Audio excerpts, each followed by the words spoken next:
We are in the club today, joined by Myra Haley, and most importantly, our guest, Rich Steele, Chief Executive Officer of NACAS. For those of you that aren't familiar with the acronym, that's the National Association of College Auxiliary Services. Thank you. Thank you for spelling that out.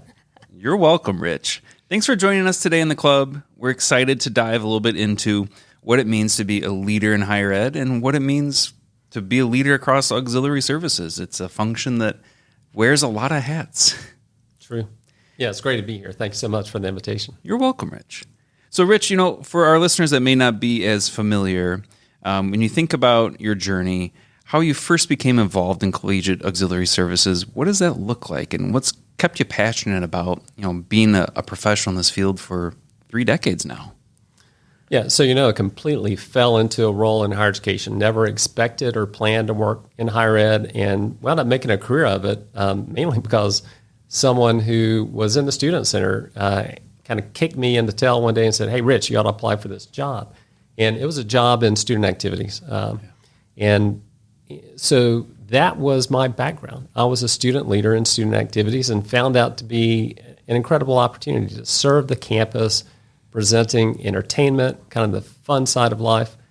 Georgia Tech has a very rigorous curriculum, and it's tough. And so students are stressed out, and they need ways to alleviate that stress, just to relax, kind of refresh, refuel, and restore kind of themselves.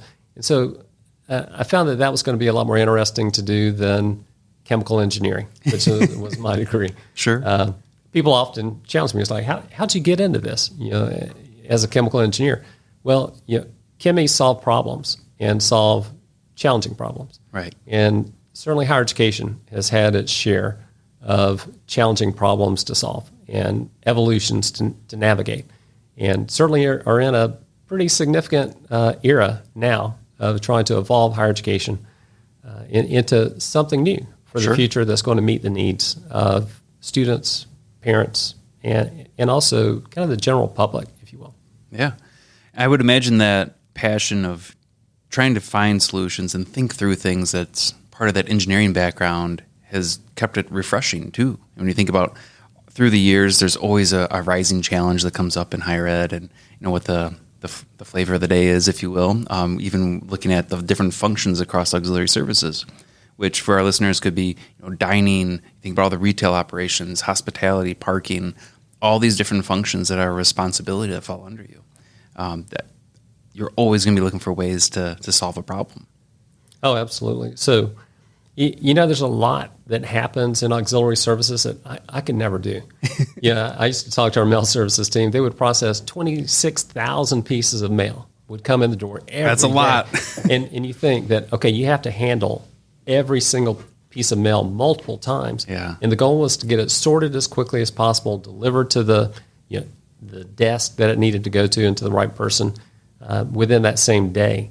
And that repetitive challenge day after day after day, that's not a job that I could do. But working in higher education, 37 years on college campuses, not a single day did I wake up dreading going to work. It is such an exciting environment. But to me, it's exciting because of the challenge. You're serving tens of thousands of customers, and maybe even 100,000 kind of transactions through all the operations that you're dealing with, whether it's parking gates that have to work to get people in, or point of sale systems, to ensure that people can buy the things they need to buy and get their lunch. And there's a lot of safety involved as well. Absolutely. Housing operations very focused on life safety, food service, critical. Does campus police ever fall under auxiliary services? It could. Yeah. It's not common for campus police to fall there, but certainly the security of operations like residential life, it falls onto maybe even card operations. Yeah. So campus cards are typically that key that gets you into facilities, and so security is certainly a part of the mindset. Absolutely. For auxiliary leaders. I would imagine you think about everything that you've overseen, all these different categories of services and functions that are part of that lifeblood of a campus environment. You think about all the ways that the breadth of experience has shaped your mindset and how you think through things. How do you see that impacting your career now as the CEO of NACAS, and how you're bringing that to the table in that light? we had a saying when I was at Georgia Tech that auxiliaries was all the important stuff. And I still, I mean, I still believe that. So it's important because it creates the environment, the campus environment that helps to make students want to be there. Yeah. If a student really wants to be in your environment, then chances of them being successful as a student and successful in what they're pursuing long term in their life is much greater. So again, very exciting because of the volume of work. Right. But with the volume of work comes kind of a volume of people on the team. Sure. And to me, that was always really exciting too. It was great to go around the campus and see people doing fantastic things. Yeah, it never felt. Every year we would get several notes from either someone who's graduating who might say, if it weren't for Willie in the convenience store who talked to me every time I came in there to ask me how I'm doing, ask me how the test went, the students would say, I never would have made it through college if it weren't for that person working in auxiliaries who took an interest. That's amazing. In me. It's one of the most wonderful things to hear. I had the fortune of working on campuses, and I started in a position where I got to greet all of the incoming students and their parents and speak with them. And I stayed at this campus for 4 years, and as seniors, I remember that mom. I saw her every year. I saw her every spring, like when they were moving in and back. And she came in with a gift for me on graduation for her son. And she said, if you hadn't been there, she was like, he was so nervous. She was like, you explained everything. You talked about it. And you don't do those things as that's your job. That was just something engaging to do and to be a part of. But it's that same experience, getting that feedback, those letters, those notes from students that I don't think I would have stayed if it wasn't, and for such a small role you play in their life, but it makes such big differences. Well, I think it's tied to so many different experiences, too, that are going to be core memories of that student's time on campus. Going back to your student affairs starting ground. Those are going to be those events that just form memories, and having auxiliary services be the facilitator of a lot of those and the glue that makes it happen, to your point. Oh, yeah. That's incredible. Yeah, and I like what you said about the stories people remember because I would talk to our catering operation, and we would have an important board meeting happening on campus, or maybe a board of governors coming to campus, and I would remind them that they're going to leave, and in a year's time, they're not going to remember what they talked about in that meeting. They'll remember what they ate for lunch. Mm-hmm. And so, let's make sure that we're prepared to serve them. But, that's the way we serve students and auxiliaries every single day. We know that, they're probably going to get bored coming into the dining hall every day, 2 or 3 meals a day, over a 16-week semester. So things have to be, reinvented on a daily basis. I called it a new wow. I would love to see, especially something big. Some big wows happen every semester, maybe mid-semester, but in like a dining operation, you needed something that would just excite students to be there. It's like, oh wow, today is Taco Tuesday. Which I can remember circling the date of certain meals. Or Wednesday, fried chicken Wednesday, whatever it might be, but that's just something for them to look forward to because college is tough. Yeah. Yes. It was the chicken fried steak at the University of Iowa. That was a prized day whenever that was on the calendar. I love it. And we remember that. How many years are you removed from that experience? And you remember, like, those are those moments. Yeah. I don't remember every test I took. I don't remember every, lecture I sat through, but there are those pivotal moments of just things that made you less lonely, less stressed, less, I've got to do this to graduate. So it is so important, those roles people play in our everyday life on campus. Yeah. Well, sometimes it's even bigger than that. Yeah. So, we had a dining operation, Junior's Grill, on campus at Georgia Tech, and the sole proprietor, Tommy Clemens, he was known for helping students out, and if a student was, if they're running out of money at the end of the month, or end of the semester, he would take care of them. Yeah. He would feed them. And those essential needs are pivotal. Auxiliaries plays a big role in helping to ensure that there is food for every student. I've always said college campuses are way too, I don't want to say wealthy, but they have way too many resources for any student to ever go hungry. Yeah. Because you don't just think about the campus itself, but the alumni, they would hate to hear that any student on their alma mater's campus would go without food, go without a place to sleep, or have any lack in essential needs. It's incredible. And I think about some of the conversations we have with campus partners, and there's several institutions that have rolled out a food pantry that's a resource for students. And is that something that you've seen fall under that umbrella as well? Of absolutely. That's and NACAS, even through the foundation for a few years, supported with grants initiatives to start campus care programs like food pantries. Yeah, that's amazing. Emergency funding for students. Emergency funds, emergency housing. You think about the essentials, food pantry, resources, housing, all of that falls under auxiliary services. It's shaping that student experience. What do you see as the opportunities coming up that are those wow factors that maybe you're excited about? And you think about the next couple of years coming up in a changing landscape. So, something we worked on last year and launched at C3X in Orlando was the Climate Action Lab. And it came from a couple of key data points that I think are critical for us to understand. And one is that it's a huge number, but in North America, there are over 5 billion, with a B, billion meals served on college campuses. That's just a few. And it's huge. But also thinking about kind of climate action. 450 presidents, chancellors have signed commitments, a net zero commitment. So there's a certain target date in the future when that university needs to reduce their carbon impact. And auxiliaries is going to play a big role in that. And auxiliary leaders need to understand what they need to be innovating, what they need to be thinking about, what they need to be changing in their operations to support that path to carbon neutrality. We're doing some new things this year. We have a new grant program. We have a big announcement coming out at C3X about how we're going to launch this, but it's going to focus on plant-rich menus. You think about the health and well-being of our students. Food plays a big role in that. So a student's ability to develop their cognitive abilities starts with nutrition. Absolutely. And certainly we're not saying that meat is not important. Meat is a very important part of many diets, but we're saying that there can be an effort to provide healthier options, more plant-based options. And so we have a grant program that we're implementing. We just started the implementation process, but we'll have a lot more to talk about at C3X. And there are other elements that we're looking at. I think about the construction industry and how much I was involved in construction projects, working in auxiliaries. Construction is tough and it's very expensive. It's hard to get skilled workers. Electrical contractors in some markets, they compete with each other to keep their staff.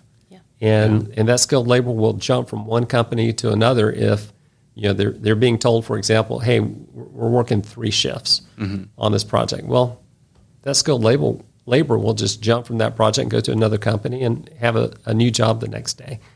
So construction's getting really tough, and I think we need to spend more time talking about that. So that's probably on the horizon in the next couple of years. Okay. I love that you say that. So we have conversations with campuses across the country, and we really focus in on what challenges they may be facing, what successes they're facing. Just had an amazing conversation with a campus in South Dakota in talking about the enrollment cliff, like budget challenges. That campus is doing exceedingly well because one of the things that they have a focus on is some of those more technical trade opportunities. They have a program with a corporate sponsor for linemen, and to find out the number of linemen that are desperately needed in the country, just listening to them give us this feedback, but knowing that they have investors that are working to get individuals, they asked, well, where are the linemen for me to hire today? Mike Rowe commented they're in the 8th grade. So knowing and hearing that, I think that's something that campuses also are very interested in, is not just providing for today, but providing for tomorrow and how they're working with that. So I found that intriguing to understand what could be missing in the next 5 to 10 years from our, I guess, economy, for lack of a better word. I think 8th grade is kind of the key. Yeah. If you're looking to build a new building on a college campus, you better find out what eighth graders want to see in that building, because it's going to take you, 5 to 6 years to get the project off the ground and funded, and then a couple of years to build it. So it's your eighth graders who need to weigh in. Yeah. No, I think it's one of those, you think about construction, and every campus has projects going on. It's a busy function of the university. It drives a lot of the growth opportunities that align with what's happening on campus. And I can imagine there's just so many moving pieces to get those projects actually built and executed, and to the point where I'm walking through the facility on a campus tour. Absolutely. When you think about all the new initiatives and innovations that are happening, we talked a little bit about, in the dining sector, you think about the push for carbon neutrality that's coming down from, top-down messaging from the university's leadership. Are there other innovations and initiatives you're excited about as a leader of NACAS that you're ready to champion, heading into the future? Well, I think AI is huge. Yeah. And I think that we don't all understand what that means or what to do about it or how to use it. We're trying to do a little bit more kind of workshop type programs. People want to sit at their laptop and work with someone who can tell them, okay, if you're writing a prompt in AI and you really want it to do X, Y, and Z, here are the three main factors you need to think about in writing that prompt. I learned something from someone teaching AI not too long ago, and a concept I hadn't thought about was use AI to help you write prompts for AI to develop things for you. That was a novel thought. But again, just getting people comfortable with using AI. We had a speaker at the Senior Executive Summit this year who said that AI is kind of doubling every few months. Yeah, it changes fast. Over the last couple of years, there's probably been 10 years of growth happening within the world of AI. So if you haven't gotten into it yet, you're already 10 years behind. Yeah. So there's kind of a sense of urgency. Yeah. And but I don't know, is that an innovation or is that a tool that I think it's a very have to use? timely topic, though, that all universities have to navigate, whether it's in the teaching and learning environment or finding efficiencies within how you implement it as a tool and a resource. It's a hot topic, so I think it definitely fits the bill here. It's really interesting. So I work with a lot of campuses, like if they do RFPs or contracts legal. And one of our recent partners that I was having the conversation with, procurement, they are encouraged to use their university's created AI tool in all of the work that they're doing. And I just thought that was fascinating that the universities in certain spaces have created their own AI tool that they are really heavily pushing for their teams to be using for efficiencies, to see how it can be drilled down to the students. Like they have a whole platform behind it, but then other campuses are not engaged really at all with AI. So I'm intrigued to see where are we in the next 3 years just at the university usage level. Yeah. So being in a service industry and higher education auxiliaries, essentially being a service industry, AI agents can really help us test things like our website. Yeah. Right. We can use an AI agent and tell the AI agent, okay, the basis of your knowledge is going to be this so-and-so website, and then start pinging AI with questions to make sure that your website is up to par, because that's where students are getting their information. They're not, coming to your office. No, they're not knocking on the door. But so our websites need to be super robust, super updated, and otherwise you're just kind of scrolling through page after page after page to make sure everything is there in logical formats that people can find. People aren't going to scroll websites anymore. They're just going to use an AI-driven search tool to find the information. So why not test it? Yeah. I think it aligns with managing student expectations and meeting what those are and finding ways to innovate and support the future generation of students coming in. You think about all the ways that tech, they were talking about AI, all the changes in maybe even in the kitchen. There's different ways that you have this shifting landscape. How is NACAS positioning itself to be a resource for leaders that are in this space to help navigate all these things? Well, I'll talk about a partnership because I think partnerships are really going to be critical in collaboration. So, understanding this concept that's been around for a while, that there's an urgent need for systemic transformation in higher education. Yeah. Right. So there are a lot of higher education associations. So what can higher education associations do kind of collaboratively and jointly to model the way, to maybe show some things like, how do you break down silos? How do you make it easier to go into and out of different opportunities? And that's a challenging conversation. So we can kind of use associations as a bit of a sandbox. Sure. That, again, and we can try to find ways to transfer that concept into auxiliary operations in higher education. The silo breaking is tough. It's a challenge. I mean, yeah. Probably the biggest silo, or the silos on campuses, are the financial silos. You have your different buckets of money, and there are some financial silos that are really crumbling. Sure. You look at athletics. I mean, Division I schools can pay their student athletes up to $20.5 million. It's got to come from somewhere. Yeah, and where does it come? Look at financial aid and everything that's happening with federal financial aid, things that might change in that silo. Look at research. Yeah. I think about the potential impact of changes in the overhead rate that provides facilities and administration funds to universities to help ensure that, of course, you have the proper spaces for research to happen. You have the proper administrative overhead covered for that to happen. But if that is diminished, that whole financial silo crumbles. So part of the goal of auxiliaries is to ensure that there is a robust, strong, viable, with long-term viability financial silo that can help support some of those other elements.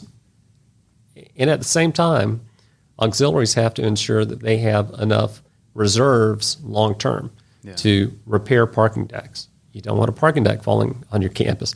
To refresh dining operations. Those kitchens especially, they can be dangerous. Sure. There's gas-fired equipment. There's hot elements everywhere. So you have to refresh that equipment and ensure that you're operating in a safe environment. I would imagine there's a lot of proactive thought that goes into making sure the auxiliary services is in the right spot, so you're not reacting to things. You're in front of it, and you're there for that rainy day when the kitchen equipment does break, and you're not scrambling and trying to figure out, well, how do I provide meals to students today? You're way in front of that. Oh, absolutely. Yeah, there's some really behind the scenes, kind of deep behind the scenes impact that auxiliaries can have. That's a very positive impact on campuses. But debt service. You build a big 50,000 square foot dining hall. Yeah. And you're probably going to carry some debt on that for 20, 30 years. When other entities on campus need to take on debt, then that old debt can potentially be refunded, so that it's a bigger piece of debt and potentially create better buying power for the university to get investors, to get lower bond rates. But so auxiliaries kind of plays a role that's never visible in the success of a university. Yeah. I mean, Danielle, my wife, she's going to be listening to this. She was asking me about, well, who's coming on the podcast? And I was explaining what NACAS was and what auxiliary services was. And to your earlier point, it's the function of campus that moves the needle and makes things happen. It's going to be a lot of different functions. And to this point, I think all the different hats you wear, it all comes full circle when you think about all these things you've been describing. And it's not just a singular function. It's the lifeblood of a campus in a lot of ways. I've always had a hard time explaining to my family what I do, what I did when I was on campuses, and I go, they say, "No, Dad, what do you do?" And I tried to explain it, and they say, "Okay, that's too much. I don't need to hear anymore. You work on campus and you deal with stuff." Okay. It is so many hats. So many hats come out of business auxiliary, and so many people take on different roles and learn different things and step in when they're needed. Do you want to talk a little bit about how NACAS offers additional education, certificates, and the way they help to prepare people in business auxiliary services? Yeah. So certainly one of the things is the certification program that we have. So the Certified Auxiliary Professional Program, the goal of that program is for someone to take a test to show that they have competency in a broad array of auxiliary operations. So they understand finance, they understand retail, they understand dining, they understand safety, they understand PCI compliance, card system. So when they take the test and pass it, and they use the credentials, CASP, C-A-S-P, Certified Auxiliary Services Professional, it does show a potential employer that this person has presented and tested on the fact that they have this broad competency. So that does help in your career. Help me in my career. And I was involved in developing the first couple of tests. And I'll tell you, writing those test questions, the toughest volunteer gig ever, but also the most rewarding because it was a group of sharp, senior-level folks who understood a broad array of issues within auxiliaries. And we would spend hours and hours and hours, grueling hours, trying to develop an appropriate question for a certain competency area. But the toughest part was trying to find 3 plausible, not correct answers. So the incorrect answers were really difficult to develop. And we worked with psychometricians, and there were so many times we would spend hours on a question, and after a while we'd say, okay, throw it out.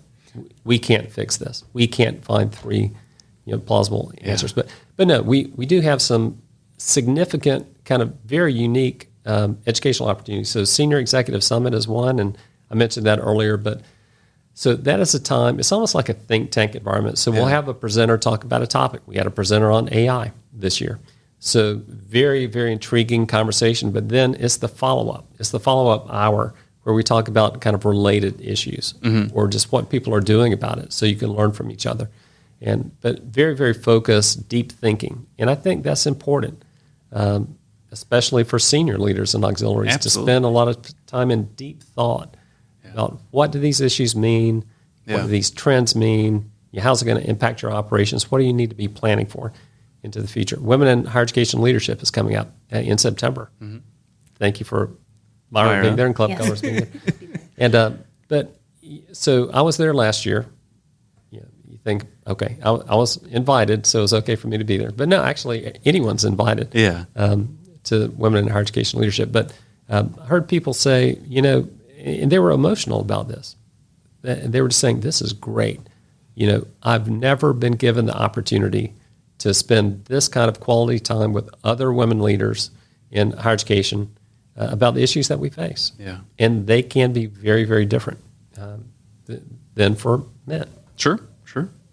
Myra, I'm sure you had some takeaways from last year being there. Last year I wasn't there. We were at C3X last year. But I heard several of the women leaders when we were at C3X that was speaking about it and just recommending it was such a great opportunity as women in leadership to come together and engage. And that was one of the things. They said that it was just, they felt they had more opportunity to really speak about some of the challenges they face and some of the challenges that are the same for everyone, but just responsiveness and how they manage that situation. So I'm looking forward to attending this year. I would imagine, Rich, for yourself, the engineering mind comes into play when you talk about putting together those questions or thinking about how to address these challenges across the changing landscape of higher ed.